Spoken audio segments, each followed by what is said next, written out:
Hey guys, it's Maddie, and today we're going to be talking about the Subculture palette. Is it actually like the worst thing ever? We'll see. We'll see. But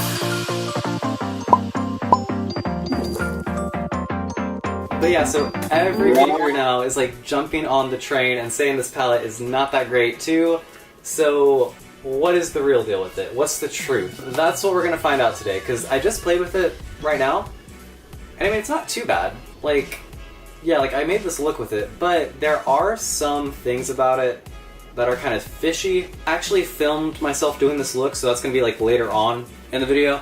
But no, for right now, let's go ahead and take a look at it, because this is fresh. Like, I just purchased this from an Ulta, so this is actually one of the ones that actually was on the shelves. Don't think they've had time to change anything, of course, because it's only been out for like a week or so, a few weeks maybe. It has 2.5 stars on Ulta.com right now, which is like terrible. I'm not sure what it has on Sephora, but like most high-end palettes don't get ratings like that online.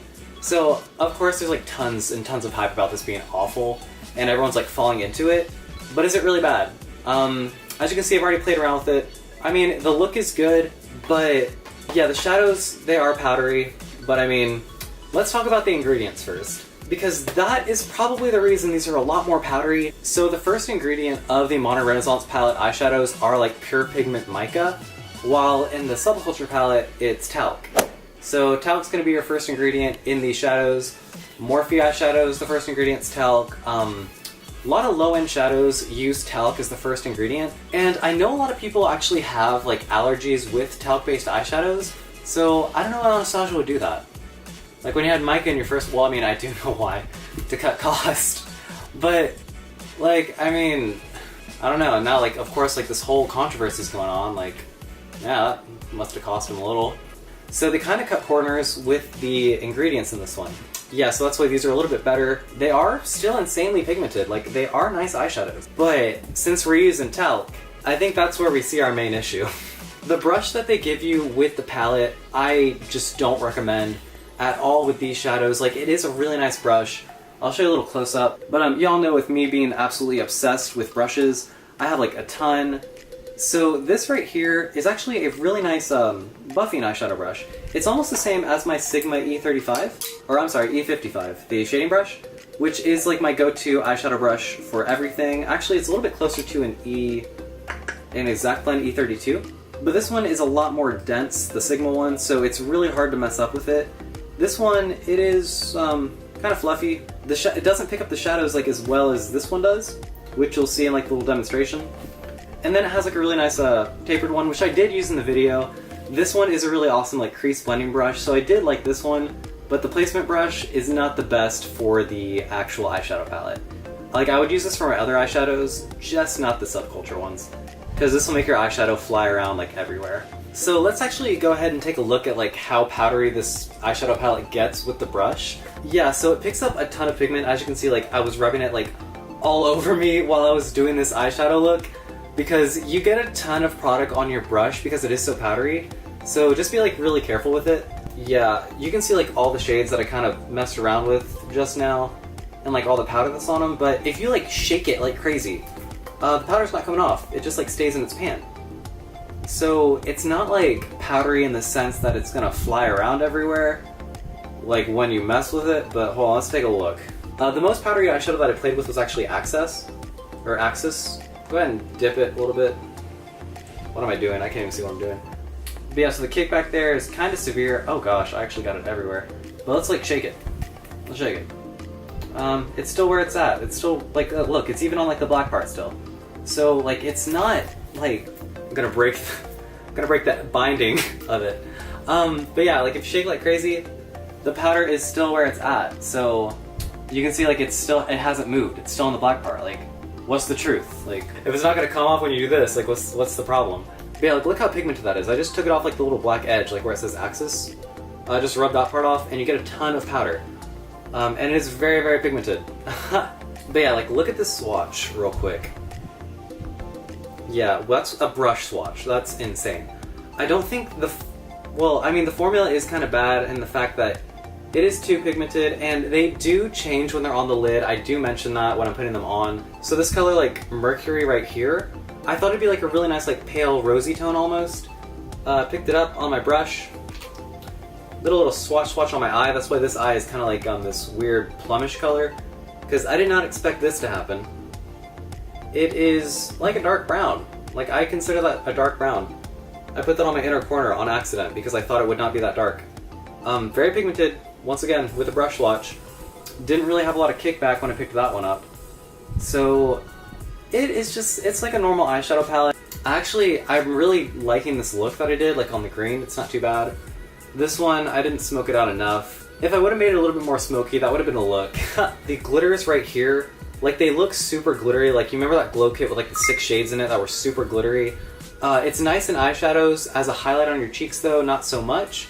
So I don't mind that they're kind of chunky, and of course, like on the eye, they don't look chunky, they just look like a nice sheen. That's electric right there on my lid. But yeah, I don't hate it. I'd give this eyeshadow palette like what? Like at least 3.5 stars. I wouldn't give it like a 2-star rating. Like, it's not terrible, and the kickback isn't like too much of a problem, because like I said, you can like wave this thing around.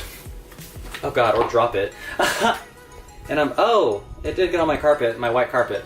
I just kind of think the issue is they're too pigmented and they're made with talc. They're too soft, I guess is the thing. That's the only issue that I have with it. It's so soft that if you pick up like any amount on your brush, it's gonna go on super thick. And the colors do swatch a lot darker than you would think. So the only shades that didn't really change color on me would be Dawn and Roxy. Since they are a little bit lighter, I'll show you how Roxy looks. Go ahead and swatch on my arm, why not? Yeah, see, that one is pretty light, but it's pigmented. Like, that is a ton of color. So putting that on your lid, it'd be kind of hard to blend it out and work with it if you weren't expecting that. This is starting to get muddy, it's starting to bother me. Also going with this like really nice peachy shade, Dawn.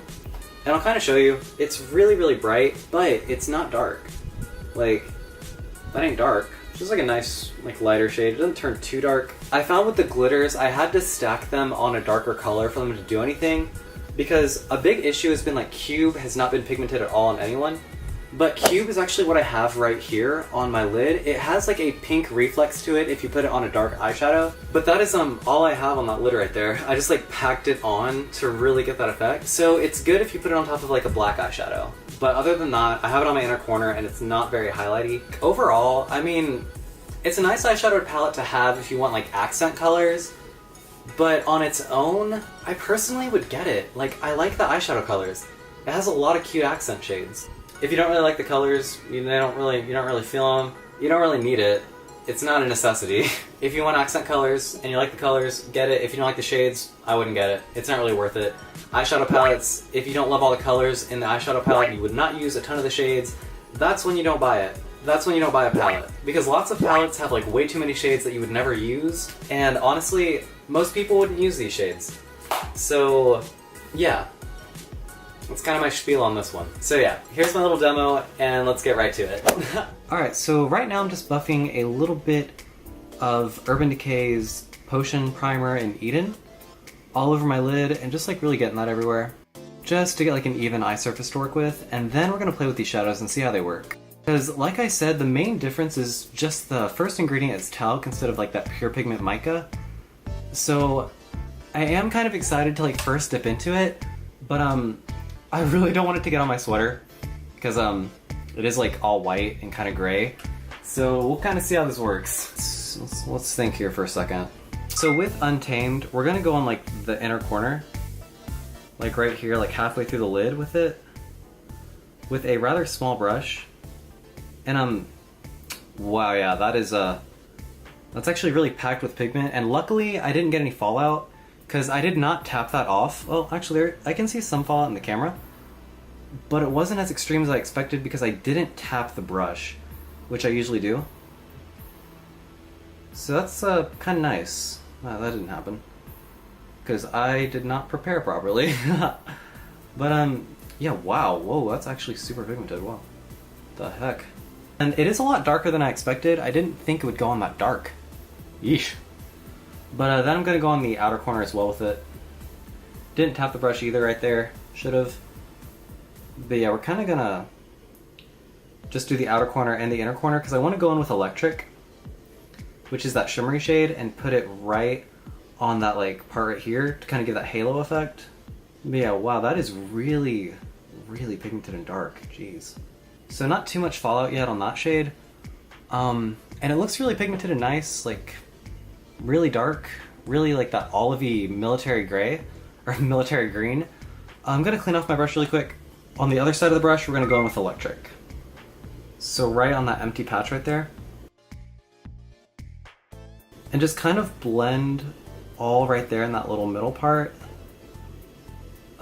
Right now, I'm not really hating it. Like, that's not bad. Just gonna keep blending so it doesn't look like there's like any odd spots right there. Alright, so not too bad right now, not too crazy, not too unblended or anything.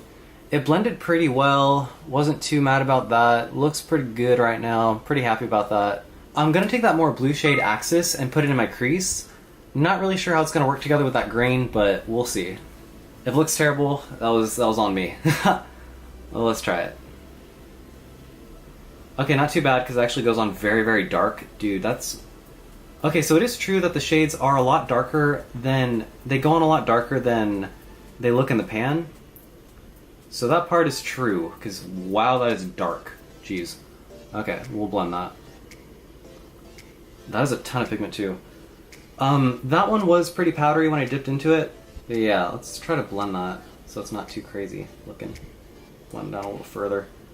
Let me just clean that up with like a little Q-tip. I'm just using that blending side of the brush that came with the kit. And it's pretty nice. It's doesn't feel too bad. It's pretty good at blending, obviously.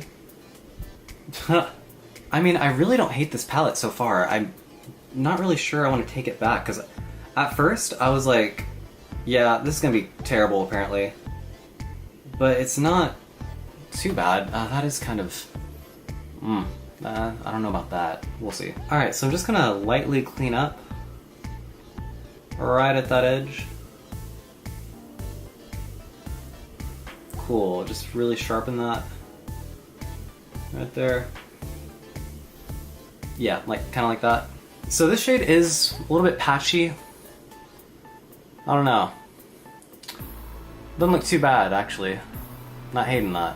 I'm just gonna go ahead and go on the under eye with a few of the shades, and let's get to it. I'm just gonna go back in with electric really quick with a nice pencil brush, and just kind of put it on the under eye. Oh, I just dotted a little bit right there. That's alright. Okay. I'm just gonna mimic what I did on the top a little bit. I'm gonna have electric right in that middle part to give me like a nice glow right there. For eyeshadows, I don't mind chunks of glitter. For highlights, that is an issue, so I don't really mind that. It looks kind of good. But I did, of course, get a little bit of it right there, but it's fine. I'll clean that up in a second. Alright, now taking Untamed, and I'm mixing it with a little bit of Destiny, kind of make it a little bit different from the top. I'm going to put it right on that waterline, connect it to Access on top, and just really blend those two shades together. Alright, and I'm going to do the same on the inner corner, just really taking it right in there, and just placing it. Oh, is it not focused? There we go. And just really placing it right there. Okay, cool. Nice. Alright, and now I've cleaned off the pencil brush, and now I'm just blending it into electric so that electric's kind of blended into the two shades, so it's not like just sitting there. So that they go seamlessly into each other, like kind of like a gradient. So just like blending the outer sides of it, not the middle, because you want it to stay pigmented. And yeah, it's not too bad actually. I'm just gonna highlight the inner corner and it's not too bad of a look, and then I'm gonna clean up the top a little bit. But yeah, I think that's pretty. And the pan's not like too crazy powdery or anything. Like I said, if I shake it like crazy, like I'm a freaking madman, powder doesn't fall out. Just stays there. So yeah, not too bad. Alright, so I've heard the shade Cube is not pigmented at all, and I'm just gonna stick it on the inner corner. Let's go ahead and do that really quick. Yeah. Yeah. Okay, so that's also true. It's not very pigmented. Okay. What is that? You can kind of see where I put it. What is happening? Hold on. Okay, focus. Okay. Yeah, if you build it up, it's pigmented, but like it should be pigmented in like one stroke. Yeah. I like it looks fine now, but that's silly. Yeah, okay, so when working with this palette, I do like smaller brushes, I can already tell you that.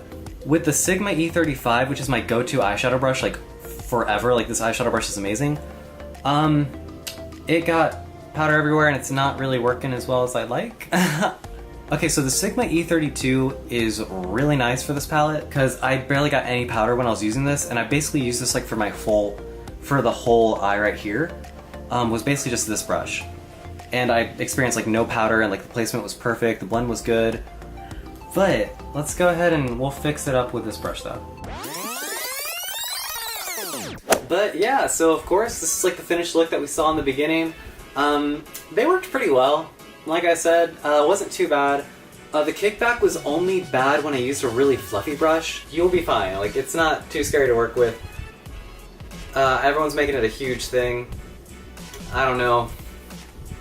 It's an eyeshadow palette, it's not that deep. It's really not that deep. It's an eyeshadow palette, just make eyeshadow with it. Like, what are you doing? And if you like this video, of course, give it a thumbs up and leave a comment down below so I can see what you thought about it. I try to reply to like all the comments that I see, or at least like them. So I'll definitely be reading the comments down here. Let me know if you have it, if you hate it, because the diversion on this palette, like the divide, is crazy. Like, let me know how you feel about it. And of course, subscribe for future videos, but I will see you all in the next video. And yeah, thank you all for watching. Bye guys. Bye. Ooh. Oh, the background's still pretty clean. Oh look, you can see my viewfinder. That's cute.